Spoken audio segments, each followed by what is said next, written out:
और क्यों अब हम पसमादा वाली बात उठाते तो ये होता है ना, अशराफ कहते हैं कि तुम ये क्यों बात उछाल रहे हो, हमारे में जात पात नहीं है, कुरान में दिखा दो, फलाने में दिखा दो।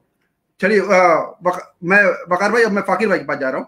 फाकिर भाई ये थोड़ा देखिए, अभी थोड़ा सा माहौल ऐसा हो गया कि थोड़ा हम पर्सनल लिबर्टी की से आते आते हम कल्चरल लिबर्टी की भी बात कर रहे हैं ना। हम ये जानते हैं कि भारत कोई एक समाज नहीं, ना तो हिंदू एक समाज है ना तो मुस्लिम एक समाज, जैसे आपने बोला। इसी तरीके से कोई एक कल्चर, कोई एक कोड भी नहीं हो सकता। संथालों का अलग कोड है, नागालैंड का अलग कोड है।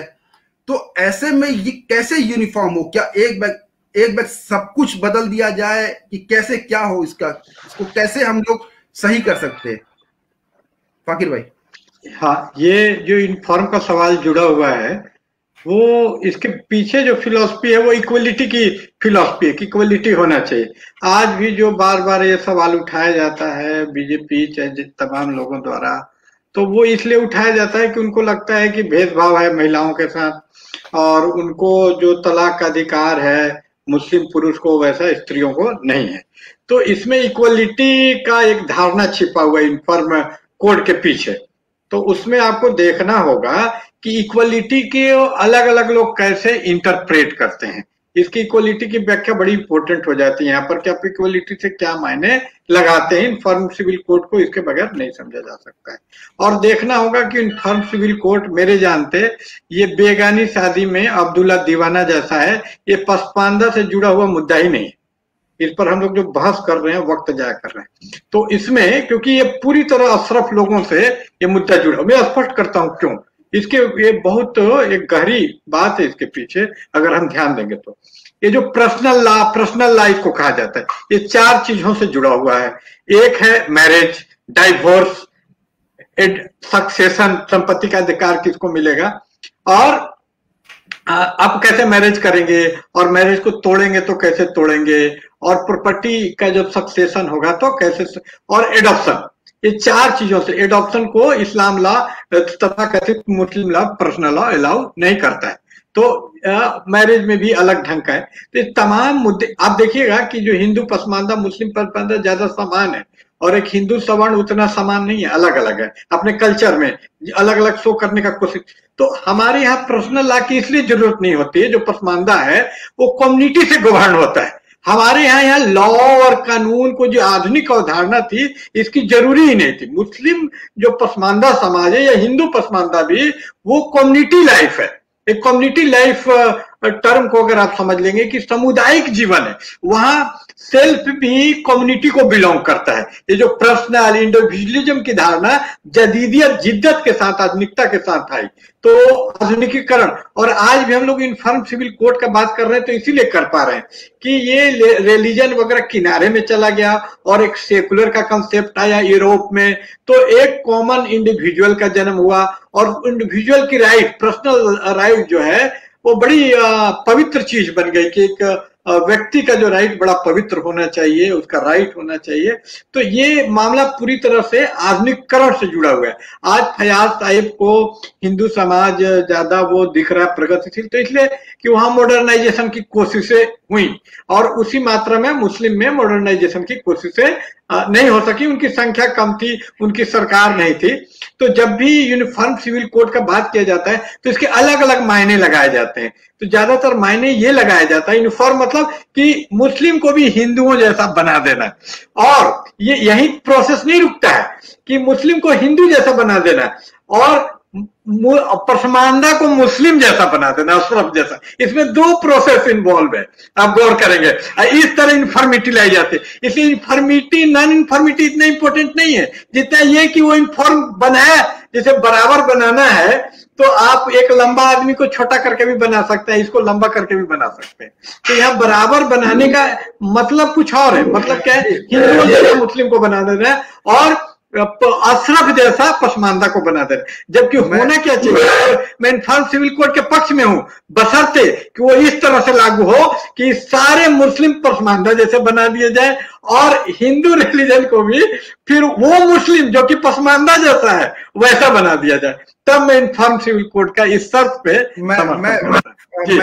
मैं आपसे इसी जोड़ रहा हूं कि आप देखिए हिंदू मैरिज एक्ट में भी हिंदू कल्चर को बहुत किया गया। है ना, कि वो और इवन की जब भारत स्पेशल मैरिज एक्ट बनाया गया उसमें कजिन से शादी को अलाउ नहीं करते। तो अब हमारे कल्चर में तो कजिन से शादी अलाउ है। तो फिर ऐसा जो आपकी जो बात कह रहा हूं उसी बात को मैं जोड़ रहा हूं कि फिर ये तो बहुत दिक्कत वाली बात हो गई ना कि आपने मुस्लिम कल्चर को कहां रखा। स्पेशल मैरिज एक्ट बनाकर भी आपने उसमें कजिन शादी को अलाउ नहीं किया, ठीक है। और जो हिंदू मैरिज एक्ट बनाया उसमें जितने मिताक्षरा का पूरा नहीं फॉलो किया, लेकिन वो है ना वहां पे जो कस्टम जो रीतियां है, क्या वो जैन उस तरह फॉलो कर रहे हैं? जैसे मैं एक बात और कहना चाह रहा हूँ कि जब सिख थे, सिखों ने एक लड़ाई लड़ी, प्रकाश सिंह बादल ने जो है आर्टिकल 25 की जो प्रतियां जलाया करते थे, बाद में लड़ाई लड़के अपना अलग मैरिज एक्ट लेके आए, वो उससे निकलना चाह रहे हैं, ठीक है। तो मैं ये कहना चाह रहा हूं कि फिर यही बात तो हमसे कही जाती है। जो मेरे दोस्त हैं और जो अशराफ साथी भी है वो यही तो कह रहे हैं कि तुम लोग इतने अंधे हो जा रहे हो कि अपने कल्चर को भी छोड़ रहे हो। वो ऐसा बोलते हैं, ठीक है। हम भले ही कह रहे हैं कि पसमादा कल्चर अशराफ कल्चर, लेकिन वो कह रहे हैं कि कुछ एक कल्चर के कुछ पार्ट ऐसा है जो पसमादा अशराफ दोनों में कॉमन है और उसको भी ये खत्म कर देगा। इस पे थोड़ा बोलिए, इसको थोड़ा समझाइए। इसको मैं इस तरह समझाना चाहता हूं कि जो पर्सनल लॉ है वो पर्सनल लॉ इससे जुड़ा हुआ है, मैरिज से जुड़ा हुआ है, जेंडर से जुड़ा हुआ है। मैरिज का मतलब ही होता है दो जेंडर के बीच में। आज भी होमोसेक्सुअल शादी अलाउ नहीं है, इसलिए मैं हेटेरोनॉर्मेटिव के ही टर्म में बात करूंगा, स्त्री पुरुष वाले का। तो उससे जुड़ा हुआ है और जेंडर कास्ट से जुड़ा हुआ है। तो जितना ये जो पर्सनल एक्ट है वो पैट्रियार्की को प्रिजर्व करने के लिए बना हुआ है। देखिएगा इसका एकमात्र उद्देश्य है, नहीं तो जो पर्सनल चीज है उसमें लॉ बनाना जैसा बेहुदा ख्याल, आप देखिएगा ये ख्याल बहुत अमर्यादित है।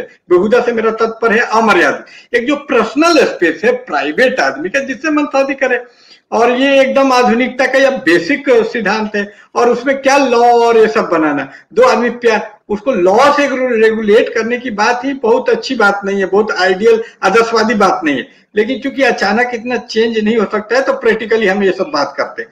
तो ये देखिएगा कि प्रैक्टिकल इसका मीनिंग देखने की कोशिश कीजिए। तो ये पेट्रियार्की को प्रिजर्व करने के लिए होती है। और वो जो पेट्रियार्की मुस्लिम या हिंदू जो भी पेट्रियार्की वो किस लिए है, वो कास्ट को प्रिजर्व करने, इसी कास्ट के विमर्श को गायब कर देने से ये इन्फर्म का रोड एक पूरी तरह से दर्शन शास्त्र बन जाता है और इसका अर्थ नहीं समझ पाता है। क्योंकि मेन चीज को आप गायब, ये सारे पर्सनल लॉ, चाहे हिंदू पर्सनल लॉ हो, मुस्लिम पर्सनल लॉ हो या इन्फॉर्म पर्सनल लॉ अगर आ जाए तो इस सारे पर्सनल लॉ का उद्देश्य है कास्ट को प्रिजर्व करना, कास्ट को बनाए रखना। आप देखिएगा ये स्पेशल मैरिज एक्ट लाना ही इसलिए पड़ा कि इंटर रिलीजियस और इंटर कास्ट मैरिज नहीं हो पा रहा था हिंदू और बाकी लॉ में, तो स्पेशल मैरिज एक्ट 1954 लाना पड़ गया कि अगर दो अलग रिलीजन के भी आदमी शादी करना चाहे तो स्पेशल मैरिज एक्ट में कर सकते हैं। लेकिन वो भी इसलिए संभव हो पाया, आज भी कास्ट सर्टिफिकेट बनाने आप जाइए तो मदर के आधार पे कास्ट सर्टिफिकेट नहीं बन सकता है। एक बहुत फेमस केस हुआ। तो अब बताइए इन्फॉर्म कहाँ रह गया? इन्फॉर्म दो रिलीजन को एक समान कर देना इन्फॉर्मिटी नहीं है, दो जेंडर को भी यूनिफॉर्म करके दिखाइए, दो कास्ट को भी इन्फॉर्म करके दिखाइए। सैयद तो जुलाहा के लड़की से शादी कर लेगा, लेकिन ये जुलाहा के लड़की से शादी नहीं कर सकता है। और अगर सैयद की लड़की शादी कर लेते उसको तो अपने पति का कास्ट मिल जाएगा, लेकिन यहाँ कास्ट नहीं मिलेगा। वो जो फेमस केस है रमेश भाई Nykaa versus state of Gujarat and others का, वहां पर मदर का कास्ट तो नहीं मिला, वो छोटी कास्ट की थी। तो कहां इन्फॉर्म सिविल कोर्ट है? इन्फॉर्म सिविल कोर्ट बना भी दीजिएगा हिंदू मुस्लिम एक जैसा, तो औरत तो इतनी ही गिरी। जो औरत के नाम में सारा मुद्दा उठा था कि औरतों का बराबर राइट देंगे, तलाक हटाएंगे, ये तलाक का सिस्टम भी गौर से देखिएगा तो पूरी तरह से अशरफ का सिस्टम है। अशरफ की अपने औरतों को, अशरफ भयंकर रूप से पेट्रियार्कल है और पसमानदा पेट्रियार्कल नहीं है, स्त्री पुरुष समान है। इसका कारण है कि यहाँ ऐसा संभव नहीं है कि पुरुष स्त्री को बहुत ज्यादा ये भरण पोषण दे सके, क्योंकि गरीब है तो वहां स्त्री पुरुष दोनों को कमाना पड़ता है प्राय पसमानदा में, जनरल बात में। तो ये दोनों कमाने के चलते क्या होता है कि एक आदमी चार आदमी शादी करने अफोर्ड ही नहीं कर सकता, तलाक भी इतना आसानी से नहीं दे सकता है, क्योंकि तलाक दे देगा तो दूसरा बीवी इतना आसानी से नहीं मिलेगी। जिसकी वजह से देखिएगा कि इनको बकार भाई को खराब लग रहा है कि पसमानदा औरतें ज्यादा मजबूत हो गई। वो ज्यादा मजबूत नहीं है, वो बराबर है। तो उसके अपेक्षा जो सुविधा एक सैयद मर्द को मिला हुआ है पसमानदा मर्द को नहीं है, उसको आसानी से। और सैयद मर्द ये भी कोशिश करता है कि पसमानदा में बहुत आराम से तलाक हो, तो तलाक शुदा औरतों के रूप में उसको औरतें उपलब्ध हो जाती हैं, उसको शिकार बनाता है। इसलिए वो पसमानदा मर्दों के खिलाफ उनकी औरतों को भड़काता है। ये एक बहुत सामाजिक सच है, जिसके चलते औरतें पसमानदा मर्दों को इतना पसंद नहीं करती हैं और उसमें लड़ाई करवा देता है। हम अक्सर गांव में ये हम प्रैक्टिकल बात आपको बता रहे हैं। अच्छा, तो मैं कुछ और चीज पूछ लूं।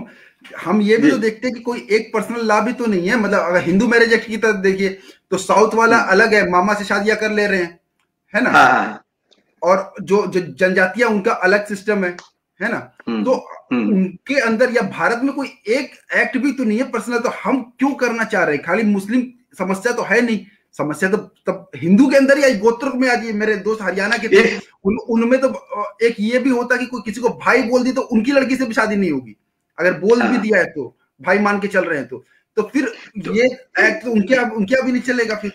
इसीलिए मैंने बोला ना कि बराबरी को कैसे इंटरप्रेट करते हैं। अगर बराबरी को आप ऐसे इंटरप्रेट करते हैं कि हर समुदाय को अपना कस्टम संरक्षित करने का बराबर अधिकार है, तब तो यूनिफॉर्म सिविल कोड ठीक नहीं है। इसलिए वो जो मोहिउद्दीन साहब ने बड़ा सुंदर मेटाफोर दिया कि यूनिफॉर्म एक समान होता है, सबको समान राइट होता है, लेकिन सबका यूनिफॉर्म एक बराबर नहीं होता। लंबे लड़के का यूनिफॉर्म बड़ा होता है, छोटे यूनिफॉर्मिटी बराबरी, इसलिए कॉमन नहीं यूनिफॉर्म होना चाहिए। बहुत सुंदर उन्होंने व्याख्या की। तो ये यूनिफॉर्मिटी इस सेंस में होना चाहिए कि सबको न्याय मिले, जस्टिस मिले, इक्वलिटी को गहरे स्तर पर इक्वल होना चाहिए, न कि सुपरफिशियल इक्वलिटी की बात होनी चाहिए कि कोई कस्टम, आप एक नॉर्थ ईस्ट का आदमी है, मेघालय का आदमी है और उसका मैट्रिलिनियर चलता है, मां से संपत्ति मिलता है, तो जबरदस्ती आज का कस्टम यूनिफॉर्म के नाम पे थोप दीजिएगा उस पे, तो ये भी सही नहीं होगा। इसी कारण से रशियन लोगों ने अपने कस्टम को पूरा रस कजाक यूक्रेन पे थोप दिया और ये छोटा सा कारण, कल्चरल कारण, उसके विघटन का कारण बन गया।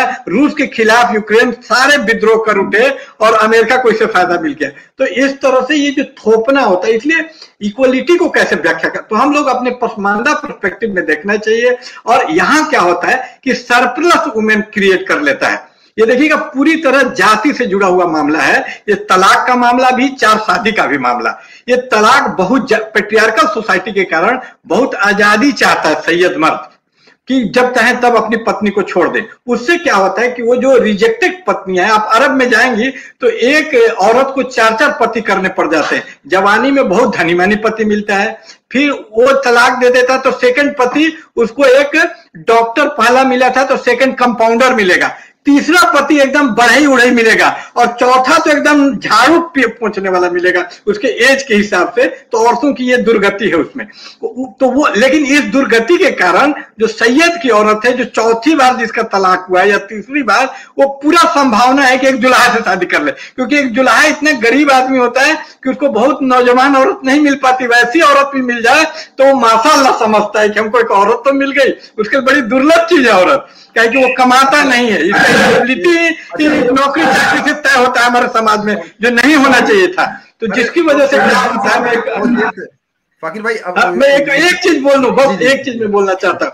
तो इससे सरप्लस औरतें तैयार हो जाती है सैयदों के अंदर, तलाकशुदा, और वो नहीं चाहता है कि वो जुल्हा से शादी करे या मंसूरी से शादी करे या हलाल खोर से। तो वो क्या करता है कि एक ही चार से शादी कर लेता है। अक्सर हमको फैजी से बताते हैं कि मौसेरी बहन इससे उससे सब शादी कर लेता है आराम से, तो उसकी सैंक्टिटी, पवित्रता बची रहती है चार शादी लागू करने से।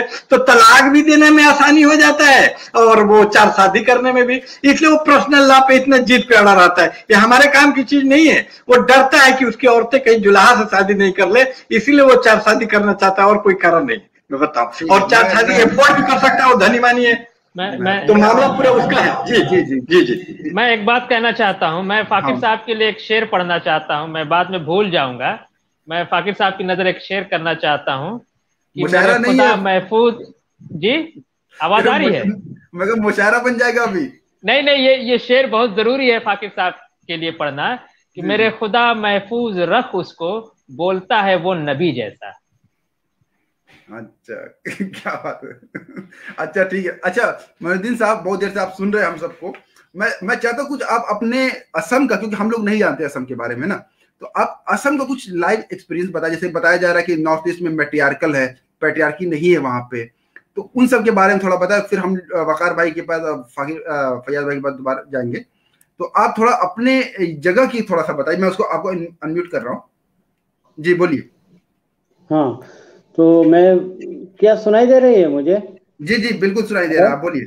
बोलिए बोलिए। हाँ, तो ये असम का जो मसला है, देखिए वो शायद नॉर्थ इंडिया या बाकी जगह से थोड़ा अलग होगा।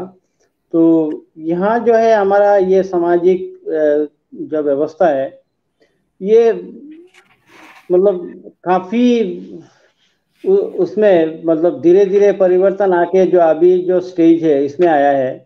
तो मैंने कहीं पढ़ा था कि ये जो कल्चरल एक्सपेंशन हुआ है इस्लाम की, जो ईरान से पंजाब, पंजाब से यूपी, यूपी से बिहार, बिहार से बंगाल, बंगाल से ईस्ट बंगाल, और ये हमारा जो इलाका है वो eastern most frontier of Islamic expansion, ये आखिरी छोर है, आखिरी छोर है, मतलब लास्ट फ्रंटियर है। और ये एरियन एक्सपांशन को भी लास्ट फ्रंटियर है। तो मैंने सोचा था उस पर काम करूंगा, वो तो इतना काफी टफ टॉपिक है। तो यहाँ क्या होता है कि पहले तो ये कास्ट या ये सब पर कोई बातचीत नहीं होता था। 1965 में मेरे नाना जी थे, उन लोगों ने पहले शुरू किया था यहाँ का एक ऑर्गेनाइजेशन, जो ये पसमानदा ऑर्गेनाइजेशन था, मुस्लिम फिशरमैन फेडरेशन, पहले ऑल असम मुस्लिम फिशरमैन फेडरेशन था।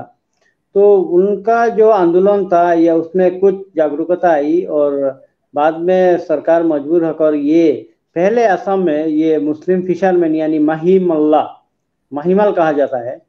तो ये माही मल्ला, माही मतलब मछली, मल्ला मतलब ये माझी जो होते हैं नाव चलाने वाला, ये दोनों से मिलके ये माहीमल बना है। तो ये जगह जो है इकोलॉजिकली बहुत ही फ्लड इफेक्टेड एरिया था, नदियां है और बाढ़ पानी ये सब बहुत होता था, और सूखा के मौसम में ये चावल का खेती होता था। तो ये माहीमाल थे, और जो खेती करने वाले उनको बंगाल कहा जाता था। तो बाद में ये लैंडेड एरिस्टोक्रेसी आया, मुस्लिम रूलर्स आए थे। हालांकि हमारे इलाके में कभी भी मुस्लिम रूलर्स नहीं थे। तो वहाँ के ये बांग्लादेश साइड से ईस्ट बंगाल सिलेट डिस्ट्रिक्ट काफी माइग्रेशन हुआ है। तो ये सारी चीजें मिलके अभी जो हमारे सोशल सिस्टम है यहाँ बना है। तो यहाँ माहीमाल के अलावा बाकी जितने कास्ट है, जैसे किरान, ये लोग, ये सार्फ, जस्ट लाइक सार्फ, यहाँ फ्यूडलिज्म जैसा सिस्टम था, जमींदारी थे। देन पाटिकर है, ये लोग मैट मेकर है। देन हजाम जो है, हजाम ये नाई का काम करने वाला, इसमें दो गुट में है, एक तो ये हेयर ड्रेसिंग करते हैं, दूसरा सरकमसिजन। और गुलाम भी कहा जाता है, एक सेक्शन है जो पसमानदा में। हालांकि ये रिसर्च में जाके प्रैक्टिकली गुलाम कौन है या गुलाम के डिसेंडेंट्स कौन है वो निकालना बहुत मुश्किल हो जाता है। गुलाम मतलब ये पहले जमाने में गुलाम हुआ करते थे, और आजकल भी हमारे यहाँ ये हमारे लैंग्वेज में ये मैंने हिंदी में भी सुना है, 3 कोली का गुलाम या 2 कोली का, ऐसा कुछ कहा जाता है।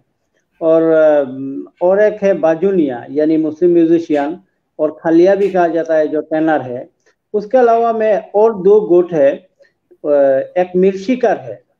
मिर्शिकर शायद उनका पॉपुलेशन ये एंडेंजर्ड एक कम्युनिटी है, शायद वो 10, 20, 30 साल बाद उनका कोई कुछ नहीं मिलेगा। मैंने सर्वे किया था, उसमें 50 या 60 लोग हैं, पॉपुलेशन उनका इतना कम हो गया हमारे इलाका में।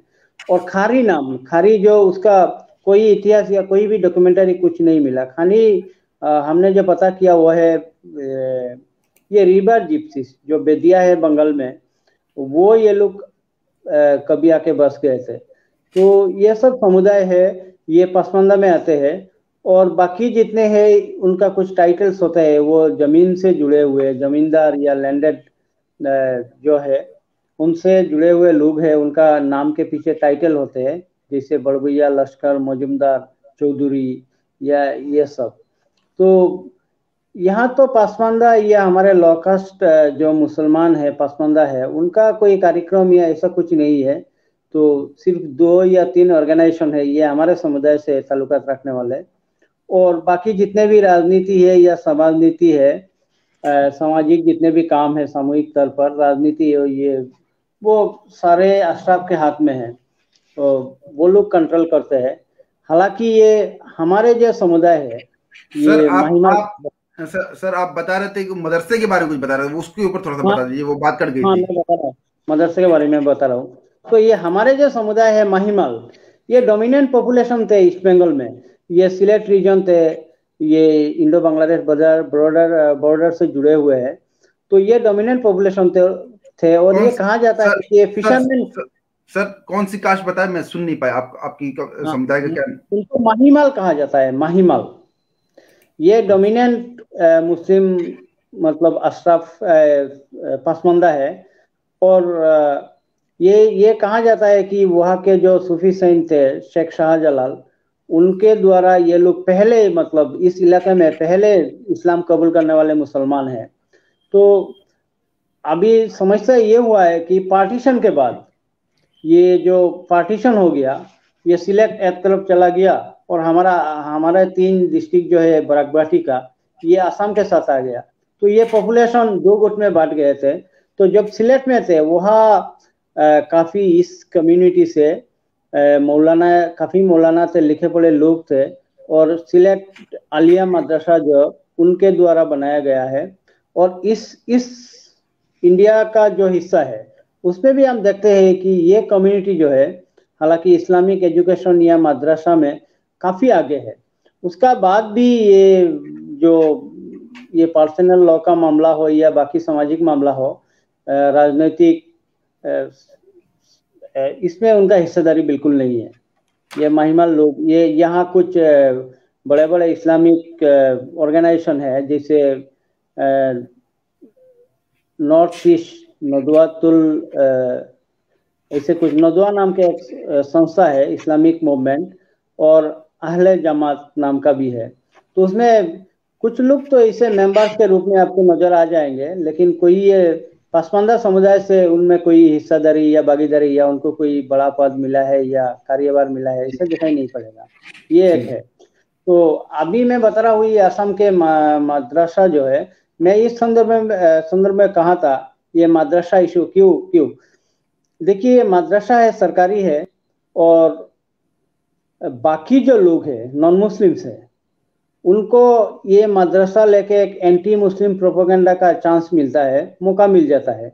और ये मदरसा मुसलमानों का जो है सरकारी मदरसा, यानी सरकार उसमें पैसा खर्च करती है, तो उनको लगता है ये एक विशेष अधिकार है। तो मैं पर्सनली ये किसी प्रकार का विशेष अधिकार या अलग से कुछ अधिकार, मैं इस देश के शहरी हूँ, नागरिक हूँ, और संविधान ने मुझे तो सबके बराबर अधिकार दिया है।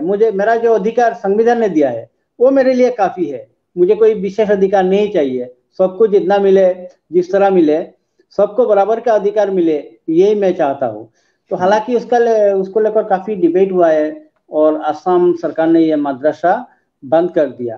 काफी अराउंड 600 मदरसे हैं, तो उनको बंद कर दिया। हालांकि बंद करने का दूसरा भी कुछ कारण है, जैसे स्टूडेंट बहुत ही कम है और इसमें पढ़ाई करके बहुत ज्यादा फायदा लोगों को भी होता नहीं है। बहुत ही कम जो लोग इसमें कामयाब होते हैं, स्टूडेंट कम है। और सर हम मदरसे पे एक दिन आएंगे। मेरा तो अपना मानना है कि मदरसे में एडमिशन ही होना चाहिए 12th के बाद, उससे पहले तो मदरसा खुलना भी नहीं चाहिए। मेरा अपना टेक है, इस पे हम आएंगे। मुझे लगता है इसको अलग ही एक कर रहे, वरना बात बहुत बिखर जा रही है ना।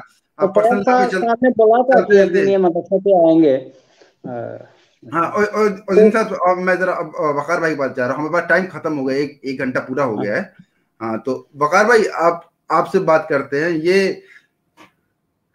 वकार भाई, ये जो बहुपत्नी सिस्टम है, तो मुझे एक बार एक साहब ने बोला कि इसकी ज्यादा तकलीफ इसलिए होती है कि हिंदू जो लोग शादी करना चाह रहे हैं एक से ज्यादा, वो मुसलमान बन जाते हैं, तो इसलिए करते हैं। मतलब वो मजाहिया अंदाज में बोला था, लेकिन मैं इसी पे बात करना चाह रहा था। बहुपत्नी, देखिए कुछ बातें हैं जो जब हम कॉमन सिविल कोड बोलते हैं या यूनिफॉर्म सिविल कोड बोलते हैं, तो 4-5 बातें मुसलमानों में निकल के आ जाती कि भाई इन पे होगा। तलाक का मामला एक तरह माना जाता कि हल हो गया, चलिए ठीक है।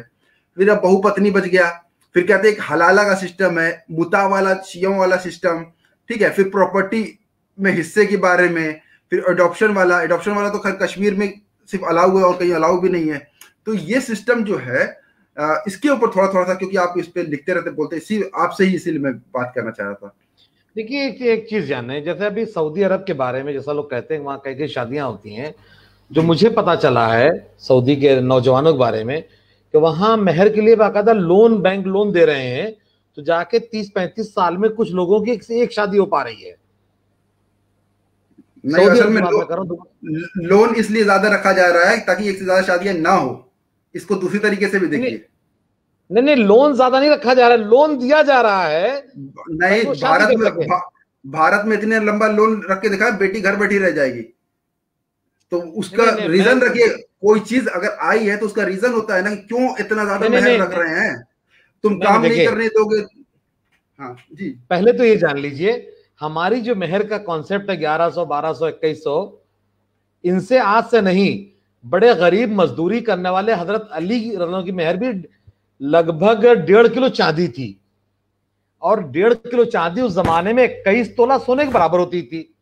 अब मान के चलें आज की रकम के हिसाब से 10 लाख रुपए से ऊपर किसकी मेहर? हजरत अली गरीब की मेहर जो थी, मजदूरी करते थे यहूदियों का जाके। तो अरब में आज से नहीं, जो अरब कल्चर को मैं थोड़ा बहुत समझा हूं, जाके भी देखा हूं, मैं हज में लोग इबादत कर रहे थे, मैं उनका कल्चर समझ रहा था। तो उनके यहाँ मैं हाँ बोलो जी इसके इससे मतलब ये है कि औरतों की स्थिति वहां पे हमेशा से अच्छी रही है। तो फिर जो ये दावा किया था कि इस्लाम आने से पहले औरतों की स्थिति नहीं अच्छी थी, मतलब ये कल्चर से निकल के आई है फिर बातें। नहीं, देखिए दो तरह की चीजें हैं। जैसे भारत में मुसलमानों की स्थिति बहुत अच्छी है महमूद मंदी के हिसाब से, मेरे हिसाब से दुनिया में सबसे खराब स्थिति भारत में मुसलमानों की है। ठीक, तो दो लोग हैं, दोनों की अलग अलग समझ है, फैयाज साहब भी बेहतर मानते हैं। ठीक, तो एक चीज ये होता है ना कि जैसे औरतों की जो स्थिति थी इस्लाम के पहले, उसके मुकाबले और ज्यादा बेहतर हो गई। जैसे पहले 10 शादियां हो जाती थी, 4 तक सीमित हो गई। तो जमाने जाहिलियत में जमाने इस्लाम में फर्क आ गया, यानी 4 तक महदूद हो गई। इसको कहते हैं कि और बेहतर हो गई। अब आ जाइए अरब में जो कल्चर है तेल के पहले का, जैसे अरब को यह ना समझा जाए कि तेल आने के बाद उनके कल्चर में बड़ा बदलाव, बेसिक चेंज उनके अभी भी नहीं आया है। तेल के पहले भी उनके यहाँ औरतें अलग रहती थी, यानी बहुएं वहां अलग रखी जाती थी, सास के साथ नहीं रहती थी जब तेल नहीं था। नौकरानियां तब अफ्रीका से आती थी, अब इंडोनेशिया से आ रही हैं। मतलब पहले काली वाली आती थी, अब गोरी वाली आ रही हैं। मर्द हमारी तरह मर्द लड़का लेकर नहीं टहलता, नौकरानी लड़का लेकर टहलती है। तो उनके यहाँ रेट हाई है लड़कियों का मेहर का, आप कह सकते हैं, आज से नहीं पहले से। इसके लिए वो हैदराबाद आते थे सस्ते चक्कर में। तो ये जो 4 शादियों का कॉन्सेप्ट है, होती हैं शादियां अरब में, जाके तरकीब कर लेते हैं, कहीं और जाकर कर लेते हैं सस्ते चक्कर में। लेकिन जैसा हम लोग समझते हैं कि हर अरबी के पास 4 बीवी है, ऐसा नहीं है। एक चीज, दूसरे इंडिया में भी एक सर्वे आया था आपके अहमदाबाद का, उसमें पूरे अहमदाबाद में कोई एक आदमी था जिसके पास 4 बीवी थी, 2 थे जिनके पास 3 बीवी थी, कुछ 10, 20, 50 थे जिनके पास 2-2 बीवियां थी, सब एक बीवी वाले थे। उसके मुकाबले हिंदुओं के पास ज्यादा 2 बीवियां थी, जैसे मुलायम सिंह के पास, रामविलास पासवान के पास। नेताओं से अगर देखा जाए, किसी के पास भी एक से ज्यादा बीवी मुसलमानों में नहीं है। ठीक, जितने भी बड़े नेता मुसलमानों के हैं, किसी के पास 2 बीवी नहीं है। लेकिन फिर भी हम 5, हमारे 25 का नारा दे रहे हैं। तो जैसे बहुविवाह मुसलमानों में सबसे कम है भारत में, आदिवासियों में कई जगह बाकायदा कस्टम है कि एक घर वाली एक बाहर वाली होती है। तो एक ऐसे सब्जेक्ट पे बात करना जिसका फायदा भी नहीं मिल रहा हो, उसकी सजा मिल रही है। नहीं तो हमारे मैं तो ये कह रहा हूं कि तो फायदा नहीं हो रहा, सजा मिल रही, तो हम ही बात उठाते कि भाई इसको खत्म करो, जैसे ये है ना, खत्म करो इसको। हेलो, जैसे हमने कहा 4 शादियां खत्म करो, तो 2-3 चीजें और वो खत्म कर देंगे। जैसे तोड़ने जब आता है कोई घर, तो पड़ोसी का घर भी टूट जाता है। तो इसलिए कई बार, जैसे आपने फाकिर साहब ने जो बात कही, उससे मैं सहमत हूं कि ये लोग क्या है ना, इनकी जो नीयत है ये राजा की तरह नहीं है। अमेरिका में जो कानून बनते हैं वो राजा की तरह बनाते हैं, सबको बराबर समझ के।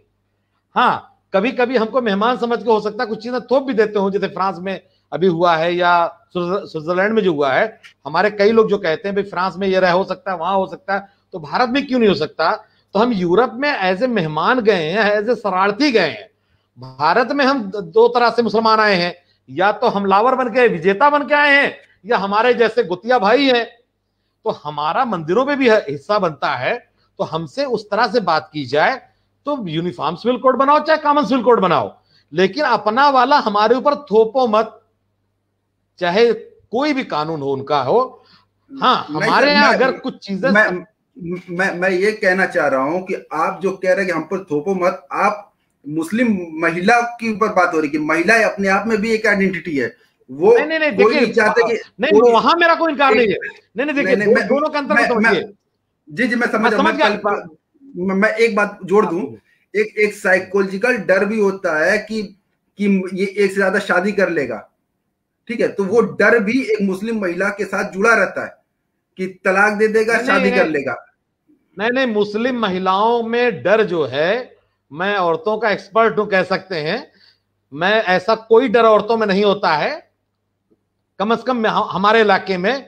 हाँ, मर्दों को यह डर जरूर है कि उनकी औरतें दूसरी शादी ना कर लें, क्योंकि इधर 10 घटनाएं हुई आजमगढ़ में, घर बना के दिए, तो इस तरह के चलते हैं। हाँ, एक बात आपकी जो है कि औरतों के साथ जो दिक्कत आ रही है उसके समाधान के लिए जो भी कोशिश स्टेट की तरफ से हो सकती है वो होनी चाहिए, लेकिन दूसरे का कल्चर हमारे ऊपर नहीं थोपा जाना चाहिए। उनकी अलग से जो समस्या है, हमारी मुस्लिम बहनों की, हमारी बेटियों की जो भी समस्या है, उस पर बात होनी चाहिए और उसके लिए सख्त कानून बनना चाहिए कि कोई भी मर्द अपनी ताकत का फायदा उठा करके किसी भी औरत को सता ना सके या ब्लैकमेल ना कर सके, या जो तलाक दे करके जैसे छुटकारा हासिल करना जिसको कहते हैं, ऐसा कुछ ना हो कि जो जब चाहे जिसको चाहे छोड़ दे। हाँ, मैं आपकी बात तो मैं जोड़ रहा हूं। उसमें हिंदू अगर एक से ज्यादा शादी का जैसे आंकड़े भी मौजूद है, तो वो उसको कंक्यूबाइन बोलता है, उसको रखेल बोलता है ना, कि वो मेरी बीवी नहीं है, क्योंकि एक से ज्यादा शादी कर नहीं सकते, तो दूसरी बीवी के अधिकार को वो पूरी तरीके से खत्म करता है। ये एक सही पहलू है जो आप बोल रहे हैं। अब देखिए, टाइम भी ज्यादा हो गया, सवाल भी आए हुए, मैं सवाल फैयाज भाई सवाल लेने लगते हैं ना, कुछ सवाल ले लिया जाए। देखिए, एक ऊपर से देख लेता हूं मैं कौन सवाल है। मैं एक बात ऐड करना चाहूंगा। ये जो आप लोग जब से मुस्लिम महिला कह रहे हैं, देखिए मुस्लिम बोल के समाज में कोई चीज नहीं है, या तो अशराफ है या पसमानदा है। ये जो डाटा आप बोल रहे हैं कि मुस्लिमों में जो है बहुविवाह बहुत कम है, ये एकदम गलत डाटा है।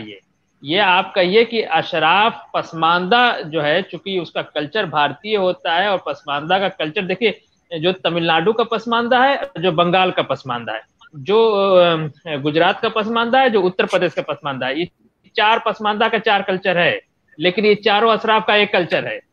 ये आप समझिए, चेन्नई का अशराफ, कोलकाता का अशराफ, अहमदाबाद का अशराफ, बनारस का अशराफ शेरवानी पहनता है, उर्दू बोलता है, जबकि ये चारों जगह पसमानदा का अलग अलग कल्चर है। एक बात ध्यान दीजिए। दूसरी चीज, ये जो डाटा आप लोग बोलते हैं कि मुस्लिमों में बहुविवाह नहीं है, अशराफ का उठा के आप देख लीजिए डाटा, पसमानदा का डाटा अलग करके इस पे बात करिए तो हम बात करेंगे। ये मुस्लिम में बहुविवाह नहीं होता, इस पे हम बात नहीं करेंगे। एकदम सीधी सी बात समझिए कि मुस्लिम बोल के कोई बात नहीं हम बर्दाश्त करेंगे। आप या तो अशराफ का डाटा अलग लाइए, पसमानदा का डाटा अलग लाइए, हम उस पर बात करेंगे। इस देश में किसी भी तरह का कानून बनेगा तो पसमानदा की भागीदारी, पसमानदा की बात को सामने रख के, उसकी कल्चर, सभ्यता, संस्कृति को सामने रख के बनेगा तो हम उसको कबूल करेंगे, नहीं तो लात मार देंगे।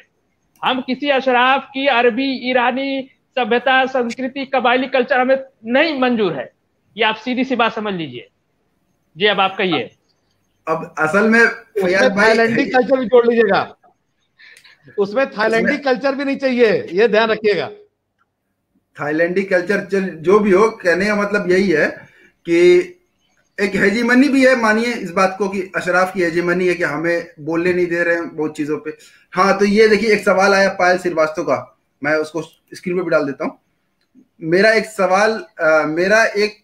सवाल है, इसमें शामिल करें, सिविल कोड को आज भी रिलीजियस लॉ क्यों गवर्न कर रही है, जबकि हम पॉलिटिकली मॉडर्न एज में जी रहे हैं, और इसके लिए एजुकेशन सिस्टम को किस तरह चेंज करने की जरूरत होगी। देखा जाए तो हमारी एजुकेशन सिस्टम किसी तरह का साइंटिफिक टेम्परामेंट बच्चों में विकसित नहीं कर रहा है।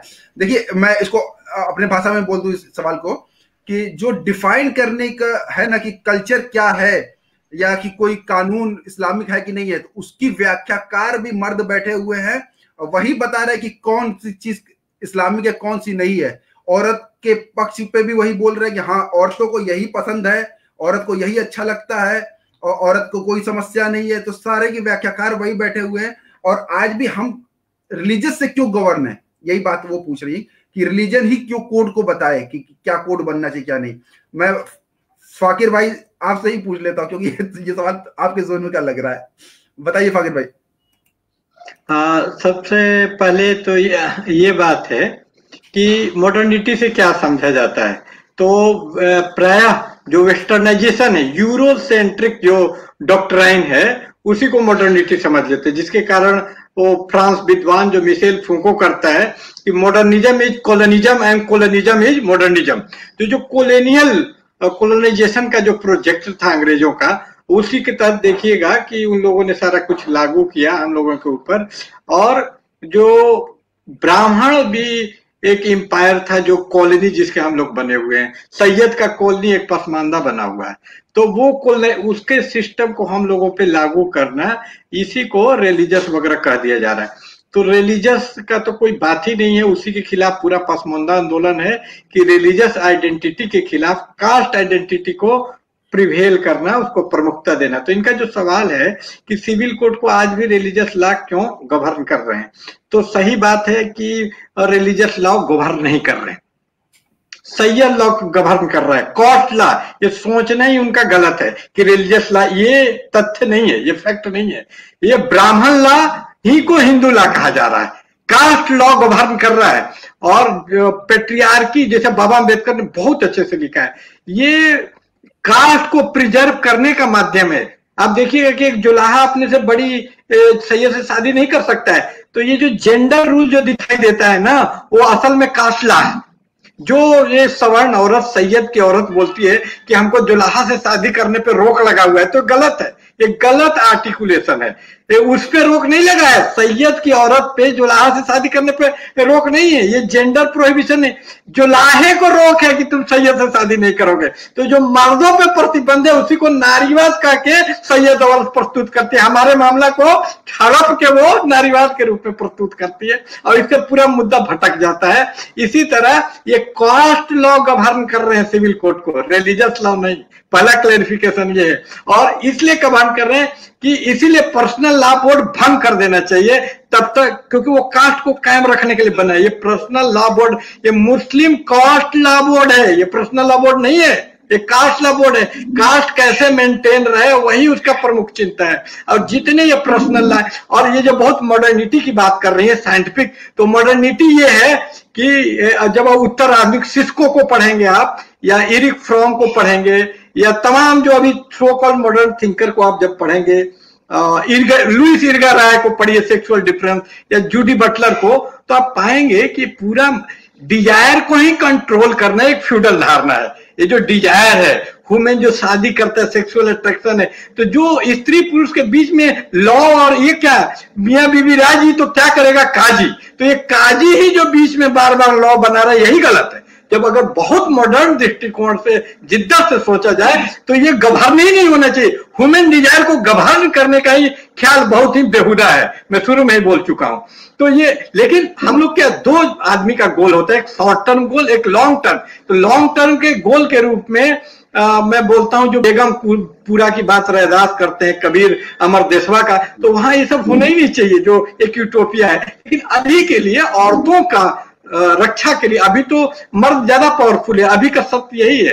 तो उसके खिलाफ अगर कोई प्रोटेक्शन, जैसे हम लोग के लिए आरक्षण दिया है पसमानदा के लिए, तो इसमें कुछ गलत नहीं है, गैर बराबरी नहीं है। जो बार बार मेरिट वाले यूथ फॉर इक्वलिटी केजरीवाल कहा करता था कि इक्वलिटी नहीं है, तो ये बराबरी नहीं है, बराबरी की धारणा को गलत ढंग से लेता है। तो कुछ औरतों के प्रोटेक्शन के लिए आता है, गलत नहीं है। और वो प्रोटेक्शन में मैं एक केरल का कहानी सुनाना चाहूंगा। एक औरत थी चक्की जनजाति की, तो चक्की, तो इन औरतों को स्वतंत्रता के नाम पे, दलित औरतों को, पसमानदा औरतों को आजादी के नाम पे, असल में इसको अवेलेबल बनाने के लिए ऐसा किया जाता है कि हमारी औरतें उनके लिए अवेलेबल रहें। जो बार बार वो कोट अजमल साहब करते हैं कि पानी भरने के लिए हमारी औरतें जाएं, वो स्कूल में न पढ़ें ताकि ये उनको तार सके, आंखें सेक सके। तो ये हमारी औरतों को स्वतंत्रता इसलिए देना चाहते हैं, जो मॉडर्निटी वगैरह की एजुकेशन सिस्टम की जो बात चल रही थी, तो इसलिए देना चाहते हैं कि वो स्वतंत्र होकर इनके लिए उपलब्ध, जैसे अल्जीरिया एक वो था, कॉलोनी था ये फ्रेंच लोगों का, तो वहां फ्रेंच लोग उसको नंगा करना चाहते थे औरतों को ताकि देख सके, या केरला में औरतों को अस्त्र नहीं ढकने दिया जाता। तो ये जो पसमानदा औरत है, क्योंकि औरतों की बात आएगी जब पर्सनल लॉ बात स्त्री पुरुष संबंध मैरिज के बारे में, तो औरतों की बात आएगी, और औरतों के बात लेकर ही बीजेपी बोलते हैं कि चाहिए नहीं हो, वो नहीं हो, उनको बराबर अधिकार हो। पूरा मामला पर्सनल लॉ औरतों से जुड़ा हुआ है, इसलिए औरतों की बात है। तो वो उनकी इनकी समस्या की पिंजरा तो, और हमारी समस्या ये है पसमानदा औरत की कि वो रात को डरते रहती है कि दरवाजा टूटा हुआ है, कोई मिसक्रिएंट गुंडा घुट के बलात्कार न कर दे। तो हमको पिंजरा बनाओ, ये पसमानदा औरत का समस्या है कि पिंजरा बनाओ, तोड़ो मत, ताकि वो सुरक्षित रह सके। तो हमारी मांग है, अल्जीरिया का इतिहास फैनन वगैरह को पढ़ेंगे तो पता चलेगा, वहां की औरतें लड़ाई की कि उनको घुटने के नीचे पहनने दिया जाए। तो ये अलग, पूरी तरह से हमारा पर्सपेक्टिव अलग है हमारे लिए। और पसमानदा क्योंकि प्रकृति और मेहनत करता है तो ऐसे भी साइंटिफिक होता है, साइंटिफिक होने की जरूरत है सैयद को है, ब्राह्मण को है, वही आर्ट्स और कहानियां बनाता है। हम लोग तो टेक्निकल काम करते हैं शिल्प का, साइंटिफिक अनसाइंटिफिक होना अफोर्ड ही नहीं कर सकते। बहुत अच्छा, अस्सलाम वालेकुम, बहुत अच्छा ब्लैक जी। मैं ये कह रहा था कि वो साइंटिफिक टेम्परामेंट की बात कर रही थी। खैर चलिए, बहुत लंबी बात हो गई। अब जो है देखिए, एक चीज फैयाज भाई, ये जो अभी फाकिर भाई बोल रहे थे कि पर्सनल लॉ दरअसल जाति श्रेष्ठता को बनाए रखने का टूल है, उस पर थोड़ा सा आप बोल दीजिए, क्योंकि अब बहुत टाइम भी ज्यादा हो रहा है, और सवाल लेके खत्म करूं मैं इसको, जो सवाल करना है। बिल्कुल, मैं उस बात से सहमत हूं। और पसमानदा आंदोलन लगातार कहता है कि मुस्लिम पर्सनल लॉ बोर्ड नहीं, ये अशराफ पर्सनल लॉ बोर्ड है। वो अपने सत्ता वर्चस्व, अपने हितों की निर्धारित करने के लिए, बचा के रखने के लिए उसने एक बोर्ड बनाया है।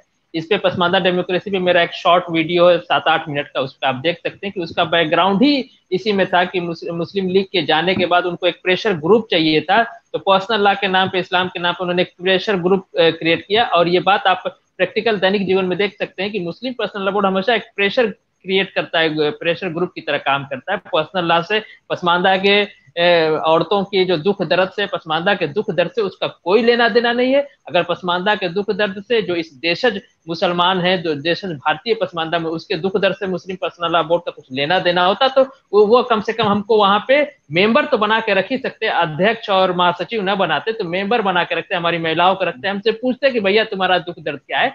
ये सब झूठी बात है। मैं फाकिर भाई की बात से बिल्कुल 100% जयप्रकाश फाकिर साहब से सहमत हूँ कि ये जो है कास्ट सुप्रीमेसी यहाँ चलती है, सैयदवाद, अशराफवाद का वो अड्डा है, और वो आम भाषा में समझिए तो एक छोटा सा पाकिस्तान है। तो ये बात बिल्कुल सच है और उसमें उसकी कोई लेना देना, इसीलिए हम लगातार इस पे सवाल खड़े कर रहे हैं। जी, ये पाकिस्तान विस्तान शब्द बोल बोल के आप मुसीबत खड़ा कर रहे हैं। अच्छा, मैं अब तकरीबन सवाल हो गया, और सवाल मैं देख लेता हूँ क्योंकि 1.5 घंटा होने जा रहा है। देख लेता हूँ, इसमें भी कुछ आया था। हाँ, एक मुबश्शिर साहब तो एक लंबा हिस्ट्री बताए हैं कि किस तरीके से यूनिफॉर्म का जो शुरुआत ही हुई है वो अंग्रेजों के आने के बाद से हुई है। अंग्रेज जो थे वो जब आए 1973 से शुरू हुई है, 1833 में उसको यूनिफॉर्म करने की पूरी तरीके से कवायद शुरू हो गई थी।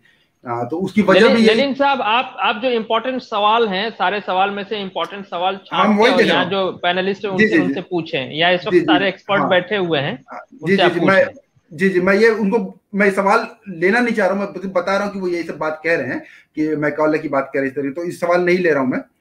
उनके पहले सवाल आ चुके हैं। अच्छा, एक आतिफ हुसैन साहब हैं, थोड़ा गुस्से में, वो कह रहे हैं कि जिसको जिससे शादी करना करे, धर्म पर क्यों चर्चा करो। धर्म पर चर्चा करने के ऊपर ये तनवीर अहमद साहब भी कह रहे हैं कि इस्लाम धर्म पर हमला न किया जाए, प्लीज सवालों पर चर्चा किया जाए। तो ये वकार भाई आप ही आइए, ये धर्म की बात होती है तो मुझे लगता है कि आप ही से बात किया जाए। तो ये है कि भाई हम जो बात कर रहे हैं वो इस्लाम धर्म पर हमला है, और अगर आपको नहीं पसंद है अपना पर्सनल लॉ तो आप स्पेशल मैरिज के तहत शादी उदी करिए। आप लोग बैठ के इस्लाम पे हमले वाले के जवाब अगर आज्ञा दे तो मैं दे दूं। जी। देखिए, आपने कभी इंसान को कुत्ते को मारते हुए देखा है डंडे से? हाँ, देखा है। नहीं देखा है। देखिए, कुत्ता किसको पकड़ता है? कुत्ता पकड़ता किसको है? डंडे को पकड़ता है। इस्लाम से ये हमको मार रहे हैं पसमानदा से, और पसमानदा कुत्ता है इनकी नजर में, तो हम डंडा पकड़ रहे हैं। हमारी औकात नहीं है उसकी गर्दन पकड़ने की, जिस दिन औकात होगी उसकी गर्दन पकड़ लेंगे। ये उनको क्लियर हो जाए। और हम लगातार अपने समाज को जगा रहे हैं कि इस्लाम से हमारा मतभेद नहीं है, मतभेद अशराफ से है, और हम गर्दन तक पहुंचने की तैयारी कर रहे हैं। डंडा तो हम फिलहाल पकड़ रहे हैं कि कोई डंडे ही से मार रहे हैं, ये इस्लाम से, फिका से, कुफू से हमको मार रहे हैं। तो हम कुत्ते की तरह, हमारी ऐसे समाज में कुत्ते से भी बदतर है, तो हम डंडा ही पकड़ पा रहे हैं। इसीलिए इनको लग रहा है कि इस्लाम पे हमला, ये बहुत ज्यादा इस्लाम के हमदर्द है। तो रिजविया जो बोला उसको जाके काहे नहीं पकड़ रहे हैं? जितने सैयद भाजपा में बैठ के इस्लाम बचा रहे उन पे काहे नहीं जाके तरकीब करते? ये पसमानदा के सामने चले आते, क्योंकि पसमानदा पे सवाल करना आसान होता है। हमसे जो चाहेंगे बोल देंगे, गाली दे देंगे, गंदी गंदी भद्दी भद्दी गाली। किसी सैयद को गाली दे के दिखाएंगे? वकार साहब कहते हैं कि सैयद मुर्दा भी होता है तो लोग डरते हैं उससे बात करने में। ये कुरान के खिलाफ बोलता है, ये इस्लाम के खिलाफ बोलता है, अल्लाह उसके रसूल के खिलाफ, सैयद के खिलाफ नहीं बोल सकता। ये जो सवाल पूछ रहे हैं हजरत, इनसे पूछे कभी सैयद के खिलाफ बोल सकते हैं? ये तो हम अभी डंडा पकड़ रहे हैं और गर्दन भी पकड़ेंगे। एकदम मैं आपके मन से बात कह देना चाहता हूँ। हाँ, एकदम बिल्कुल सही बात बोला आपने। यहाँ एक आतिफ हसन साहब है, हमारे तमाम लोगों को कम इल्म बोल दिए, जबकि मैं हार्वर्ड से पास आउट हूँ और इन्होंने उसका मुंह भी नहीं देखा होगा। तो हम लोगों को नीचा दिखाने की कोशिश, कम इल्म सामने बोल रहा है एक आतिफ हसन नाम का आदमी। तो आपके बात से मैं एकदम सहमत हूँ कि हमको ये लोग कुत्ता समझते हैं, लेकिन हम लोग को अगर कुत्ता भी है तो अल्लाह के, और इनको काटेंगे। देखिए ये आतिफ भाई भी मुझे लगता है पसमानदा है, और तनवीर अहमद साहब भी पसमानदा है। उन्होंने, तनवीर अहमद साहब ने अस्सलाम वालेकुम फैयाज भाई कहा है, वकार भाई अस्सलाम वालेकुम कहा है। तो थोड़ा सा अपने जो पसमानदा है उनके सवालों पे जरा जी जी जी जी देखिए होता क्या, मैं भी थोड़ा बात करूं। होता क्या है ना कि एक हेजिमनी, दिमाग में हेजिमनी तो बनी हुई है। उनको लगता है कि जो भी अशराफ व्याख्या की है वही इस्लाम की असली व्याख्या है, और हम ये देखिए, ये आका से एक सवाल नहीं कर पाते हैं, गुलाम से सवाल करता है कि तुम काहे उसको बोल रहे हो, भाईजान को काहे बोल रहे हो, इसको काहे नहीं बोल रहे हो। तो गुलाम को समझा रहा है। ये इस चक्कर है, आका से सवाल करने के लिए बूता चाहिए। जो पसमानदा आंदोलन वो बूतेदार लोगों को तैयार कर रहा है, ये भी आप समझ लीजिए जी। हाँ, ये बात मैंने ये बात कही। नेक्स्ट सवाल लीजिए आप, बहुत वक्त जी। हाँ, अब सवाल कुछ ज्यादा है नहीं, तो मैं इसको खत्म ही कर रहा हूँ। कोई सवाल आया, एक आधा और देख लेता हूँ। अशरफ पर्सनल लॉ बोर्ड है। अच्छा, ये यूनिस साहब कह रहे हैं कि ये मुस्लिम पर्सनल लॉ बोर्ड नहीं, अशरफ पर्सनल लॉ बोर्ड है, इसको मुस्लिम पर्सनल लॉ बोर्ड ना कहा जाए, ये कुरान पर आधारित नहीं है। ठीक है, ये भी बात हो गई, बात सारी हो गई है। मुझे लगता है कि आप इसको खत्म कीजिए, है ना, 1.5 घंटे भी हो गए हैं। वकार भाई आप ही कुछ थोड़ा सा बोलिए, आप थोड़ा कम बोले थे, तो मुझे लगता है थोड़ा आप बोल लीजिए, फिर इसको खत्म किया जाए। नहीं, देखिए जैसे हम लोग जो है थोड़ा इसका ध्यान भी रखें कि जैसे हमारे पसमानदा भाई जो है कभी कभी डर जाते हैं कि कहीं हमारे से भी कोई वसीम रिजवी तो नहीं तैयार हो रहा है। तो हम लोग इसका ध्यान रखेंगे इंशाल्लाह कि हमारे में से कोई वसीम रिजवी नहीं पैदा होने जा रहा है। हाँ, हमारे गुस्से की वजह से कभी कभी कोई बात ऐसी आ सकती है जो आपको लगती होगी इस्लाम के खिलाफ है। हम सब लोग इस्लामी लोग हैं। हाँ, अशरफ की गुलामी करने वाले लोग नहीं हैं हम लोग। अशरफ कानून जो अशरफों के जरिए, सो कॉल्ड अशरफों के जरिए जो कानून बनाए गए हैं हमको गुलाम बनाए रखने के लिए, हम उन सारे कानूनों का सीधे इनकार करते हैं। और हमारा कुरान और सुन्नत पे जो है कल भी यकीन था, आज भी यकीन है, और हमेशा हम उसके हरावल दस्ते की शक्ल में हम बने रहेंगे। हाँ, लेकिन जो कहा गया आखिरी खुतबे में कि मैं तुम्हारे दरमियान 2 चीजें छोड़े जा रहा हूं, कुरान और सुन्नत, जिसको इन लोगों ने कहा कि कुरान और अहले बैत को छोड़े जा रहा हूं। ये जो अहले बैत का कॉन्सेप्ट है, मैंने सवाल पूछा है कि नबी सल्लल्लाहु अलैहि वसल्लम ने अपने वफात के बाद किस अहले बैत को छोड़ा था, इसका जवाब आज तक नहीं आया है।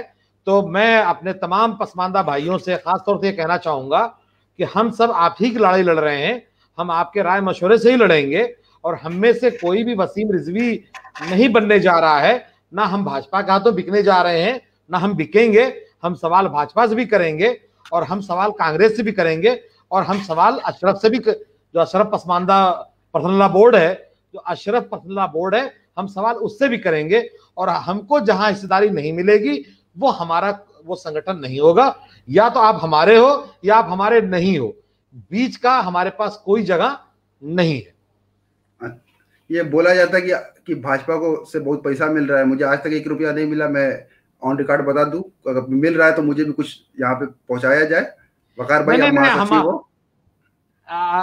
हमने रमाकांत यादव को चंदा किसी जमाने में दिया था, और उनसे कहा जा रहा है कि चंदा मिल रहा है। कम से कम मेरी ये हैसियत अभी नहीं हुई है कि मैं आजमगढ़ में किसी यादव से चंदा ले सकूं। तो मेरे ऊपर ये इल्जाम है कि जो मुझसे चंदा लेते थे वो मुझको चंदा देंगे। अभी तो मेरी हिम्मत ही नहीं पड़ती कि जिनको चंदा दिया उनसे चंदा मांगू कैसे मैं। तो ये जानबूझ करके ये फंसाया जा रहा है, इल्जाम लगाया जा रहा है, क्योंकि कोई भी अशरफ मौलाना हो या नेता हो बिना चंदा खाए काम नहीं करता है। जब तक उसको भाजपा से, कांग्रेस से, देश से, विदेश से पैसा नहीं मिलता है वो एक कदम नहीं चलता है। वो कैसे भरोसा करेगा कि लेनिन साहब इतने दिनों से ये चला रहे हैं, इस तरह की चीजें चला रहे हैं, बिना पैसे कैसे चला रहे हैं? फैयाज साहब बिना पैसा लिए कैसे काम कर रहे हैं?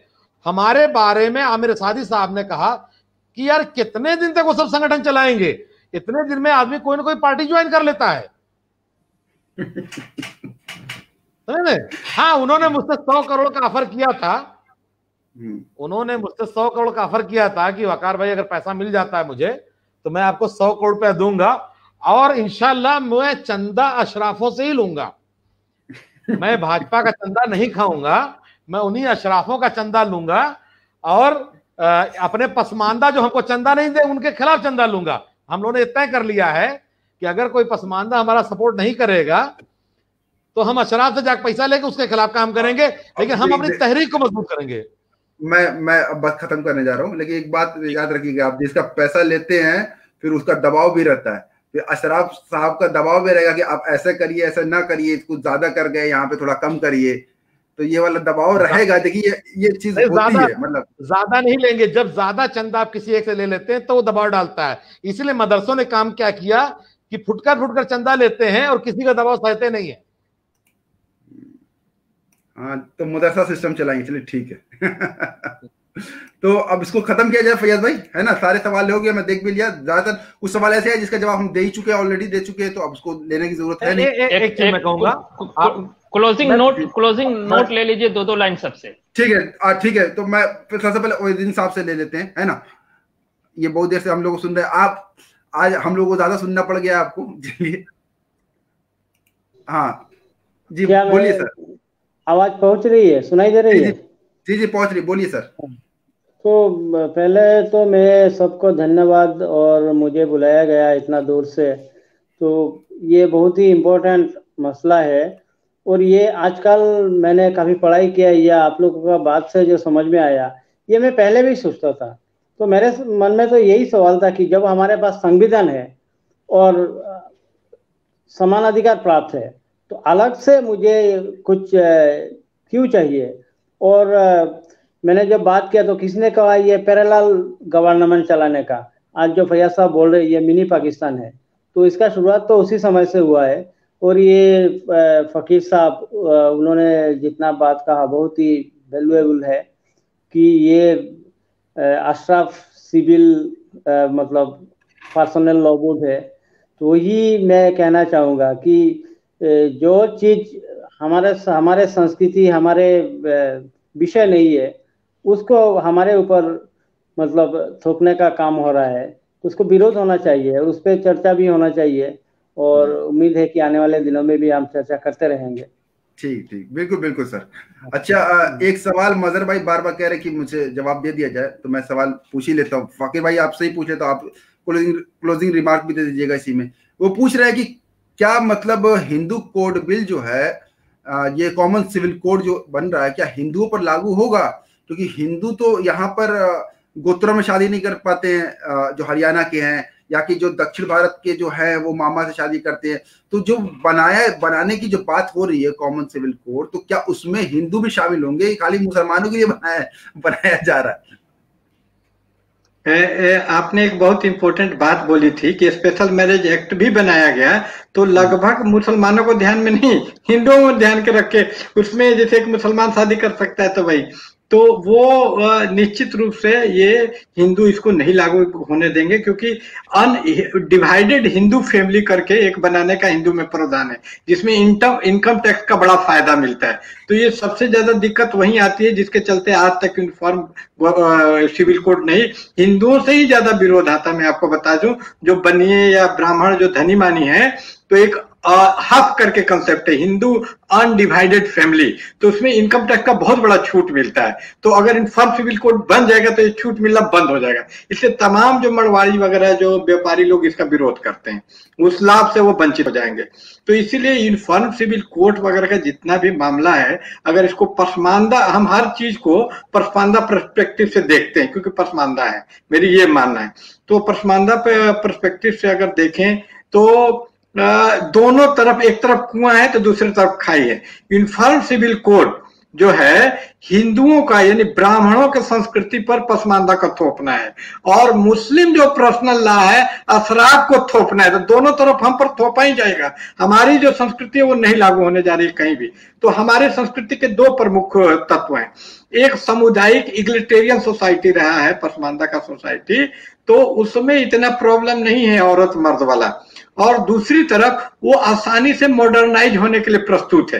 ये सती प्रथा वगैरह का भी जिक्र है तो देखेंगे तमाम जो दिक्कतें ब्राह्मणों और अपर कास्ट की दिक्कत थी से हमारा कोई लेना देना ही नहीं था। ये सती प्रथा मल्लाहों में, महिमल कास्ट जो बता रहे थे मोहिद्दीन साहब, ये मल्लाहों में नहीं थी, ये चमारों में नहीं थी, ये हालखोरों में नहीं थी, ये जुलाहों में नहीं थी। तो इसलिए ये हमारा प्रॉब्लम ही नहीं है। बेगानी शादी में अब्दुल्ला को दीवाना नहीं होना चाहिए। अब्दुल्ला साहब आपका नाम आ रहा है, इसको व्यक्तिगत नहीं लेंगे। तो लबो लुबाब में यही कहना चाहता हूं कि अगर पर्सनल लॉ या कुछ भी लॉ फॉर टाइम बीइंग हम पर लागू ही है, हम जितनी आदर्शवादी कर लें, तो उसमें अगर औरतों के हकूक को लेकर कुछ कानून आता है तो मैं उसका समर्थन करता हूं, लेकिन इसके नाम पे औरतों को स्वतंत्र करके पसमानदा औरतों को अपने लिए उपलब्ध करवाने की अगर कोई साजिश होती है तो इसका विरोध भी करता हूं। और इनके गुस्से को मैं समझ रहा हूं, ये ठीक से रख नहीं पा रहे हैं, थोड़ा इनका शब्दावली मर्दवादी हो जा रहा है बकार भाई का, लेकिन ये जो कहना चाह रहे हैं बहुत सही बात कहना चाह रहे हैं। ये हमारी औरतों पर जो नजर है, जो वो नजीर अकरबादी ने कौन है एक इलाहाबाद वाला शायर कि पनिया में देखे, तो वो चक्की एक अधूरी रह गई बात, एक महिला चक्की थी तो वो इस्लाम में आ गई, तो उसको एक, तो हम जो दलित की औरतें थी ना उसको आराम से वो जमींदार सताता था, उनको इस तरह साइकोलॉजी बता दी गई थी कि ये नॉर्मल है कि अगर तुमको कोई छेड़ भी देता है तो नॉर्मल है, तुम जुलाहा की औरत हो, तुमको विरोध नहीं करना चाहिए। तो जब चक्की को छेड़ा एक अपर कास्ट ने तो उसने यही बोला कि नहीं मैं चक्की नहीं अब मुसलमान हूं। तो अगर मुसलमान होने का ये अर्थ है कि एक पसमानदा औरत को भी इज्जत मिले तो मैं मुस्लिम होने के पक्ष में हूं, लेकिन वो शायर की तरह वो आंख सेके तो उसके पक्ष में नहीं हूं। तो बड़ा एक पेचीदा मामला, इतना आसान मामला नहीं है। तो ये जो वास्तविक हकूक है पसमानदा औरत को मिले, बस इतना ही मैं चाहता हूँ। जी जी फाकिर भाई, इस पे फिर सवाल उठेगा कि आप जो है औरतों की बिहाफ पे बोल रहे हो, है ना? अगर एक औरत चाह रही मैं हिंदू से शादी करना चाह रही हूँ या कि वो इस तरीके से, अभी बात मैं खैर इसमें नहीं जाना चाह रहा हूँ, इसको छोड़िए, अब खत्म होने बहुत 2 घंटा हो जाएगा फिर। फयाज भाई आप बताएं आखिरी रिमार्क। मैं 2 बात कहना चाहूंगा। मैं तकरीबन अपनी बात कह चुका हूं। बार बार वो शेर जिक्र आ रहा है अकबर इलाहाबादी का, उस जमाने में एक पूर्वी का मैं पढ़ देना चाहता हूँ। पूर्वी का एक वो बिरहा होता था कि हिलमिल पनिया को भरन को जाए रे नदिया। तो इस पे अकबर इलाहाबादी पैरोडी लिखने में बहुत माहिर थे, जज होके रिटायर हुए हैं और हमेशा महिला शिक्षा और इसका विरोध करते रहे हैं। तो एक अलग है, हमने एक आर्टिकल लिखा है उस पे, उर्दू अदब का जातिवादी चरित्र, उसमें उन्होंने लिखा है कि अब न वो पनघट है न वो पनिया का माहौल है, एक नदिया थी तो वो भी अब दाखिले स्कूल है। तो पनघट में पानी भरने नहीं जा रही तो ये हिलमिल नहीं देख पा रहे हैं, हिलमिल पनिया भरन को जाए रे नदिया। तो ये इसकी परेशानी है ये अशराफ शायर की। दूसरी चीज, ओहिद्दीन साहब ने जो धन्यवाद दिया, ओहिद्दीन साहब से मैं कहना चाहूंगा पसमानदा आंदोलन की ओर से कि चूंकि आप पसमानदा आंदोलन, ये आपका घर है, ये आपका ही मंच है, और आप पसमानदा महाज के जो 7 सिस्टर्स हमारे पूर्वोत्तर राज्य हैं उसके पूरे 7 सिस्टर्स के प्रभारी भी हैं और आसाम के अध्यक्ष भी हैं। तो ये आपका ही मंच है, इसमें ऐसी कोई बात नहीं है। तो आपका हमेशा इस्तकबाल है और आप उतनी दूर से हमें आपने बहुत सी बातें बताई, हम आपको और भी फिर लेके आएंगे। क्लोजिंग रिमार्क के तौर पे मैं अपने सारे यहाँ जो हमारे एक्टिविस्ट हैं, पसमानदा एक्टिविस्ट हैं, उनकी बातों से सहमत होते हुए भी कि हमें जो है जबकि आखिर में क्लोजिंग जो रिमार्क था फाकिर भाई का, मैं उससे सहमत हूँ और मेरा भी तकरीबन वही क्लोजिंग रिमार्क है कि हमारे ऊपर कोई चीज थोपी ना जाए, कहीं कोई बात हो, यूनिफॉर्मिटी कोई भी कायदा कानून कहीं बने तो उसमें हमारी महिलाओं को और हमारे पुरुषों को बातचीत किया जाए, उनसे बातचीत, उनको मौका दिया जाए। संविधान सभा अगर आप बनाते तो उसमें पसमानदा खाली तजम्मीर हुसैन और जो है इकबाल तजम्मुल हुसैन और जो है क्या नाम है उसका जो मौलाना जो है वो शेरवानी, तो क्या नाम है मौलाना आजाद ही ना हो, उसमें वकार भी हो और जयप्रकाश फाकिर भी हो, ओहिद्दीन साहब भी हो उसमें। जी जी वकार भाई आप भी बोल दीजिए। हाँ, मैं बस आप सब लोगों की बातों को देखते हुए जो सवाल आए हैं जिस तरह के, उसमें मैं आखिरी रिमार्क ये देना चाहूंगा, जैसे हम लोग कई बार मुस्लिम पर्सनल बोर्ड पे या अशरफ और सब टॉपिक पे चर्चा होती है, कभी महिला और फेमिनिज्म पे चर्चा हुई हमारे यहाँ। हम एक बार जो है इस पे चर्चा कर लें यहाँ पे कि जो पसमानदाओं के साथ सरकारों के जरिए जो डिस्क्रिमिनेशन होता आया है, सीधे सीधे जो कि हम जो जिन्ना का विरोध करने की जो सजा पाकिस्तान और भारत दोनों में हमको दी जा रही है, खासतौर से अंसारी जो सबसे ज्यादा मुखर थे बंटवारा रोकने में, और उन्हीं को पार्लियामेंट से महरूम किया गया है कि पूरे लोकसभा और राज्यसभा में कोई भी अंसारी नहीं है। यहां तक कि बिहार में भी हरा दिया गया उनको, वो एकदम गायब है 2 टर्म से, पिछली बार भी नहीं थे, इस बार भी नहीं थे।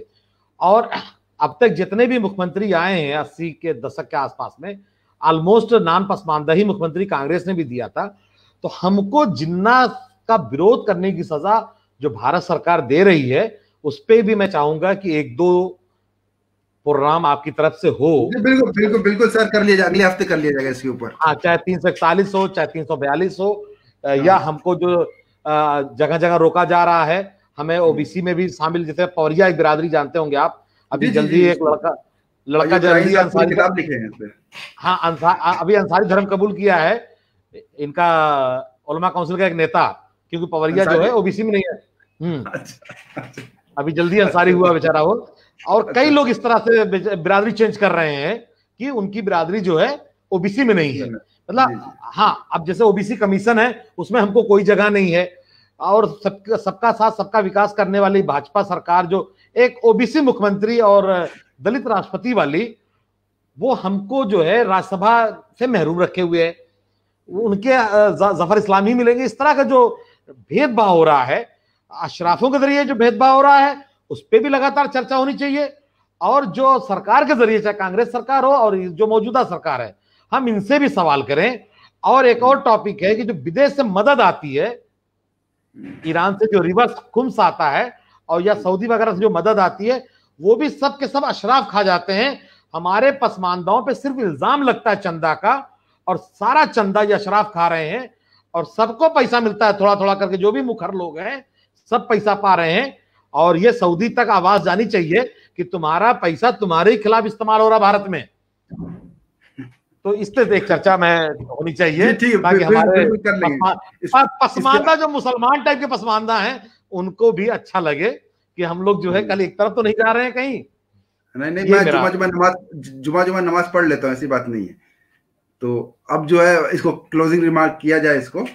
देखिए, अभी हम लोग जो है बात कर रहे थे यूनिफॉर्म सिविल कोड पे। इसके ऊपर कल भी बात हुई, कल महिलाओं के साथ फैयाज भाई उसको कोऑर्डिनेट कर रहे थे, महिलाओं के साथ किस तरीके से महिला कैसे सोचती है। क्योंकि अभी देखिए बहुत सी ऐसी बातें हुई जिसमें हम ही महिलाओं के लिए भी बोल रहे हैं, तो ये अच्छी बात नहीं है कि महिलाओं को अपना पक्ष होना चाहिए। वो क्या सोचती है, कैसे महसूस करती है कि बहु विवाह प्रथा को वो कैसे देखती है, या आपकी बहन क्या चाहेगी कि वो किसी की सौत बने या कोई उसकी सौत बने, या आपकी बीवी चाहेगी। एक अगर कोई लड़की का भी जिक्र हो जाए, आप तो बीवी चैन से जीने नहीं देती है। तो अब इस तरीके से जो है ये पहलू है, लेकिन हम मर्द अपने हिसाब से उसको इंटरप्रेट कर देते हैं कि नहीं ये सही सिस्टम था और ये अच्छा सिस्टम है।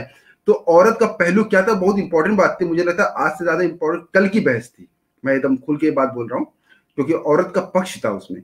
और हम जो बात कर रहे हैं वो अभी कंटिन्यू, अभी 1-2 और चरण चलेगा, इस पे हम और खुल के भी आएंगे। कांग्रेस की भूमिका इस पे बात नहीं हुई, क्योंकि मुझे मेरे अंदाज से, जैसे आरिफ मोहम्मद खान साहब कहते हैं कि जब मैं इस्तीफा देने की सोच लिया तो मेरे पास कांग्रेस के एक नेता आया और कहे कि मुसलमान गड्ढे में रहना चाहता, तुम रिफॉर्म करने के पीछे क्यों पड़े हुए हो।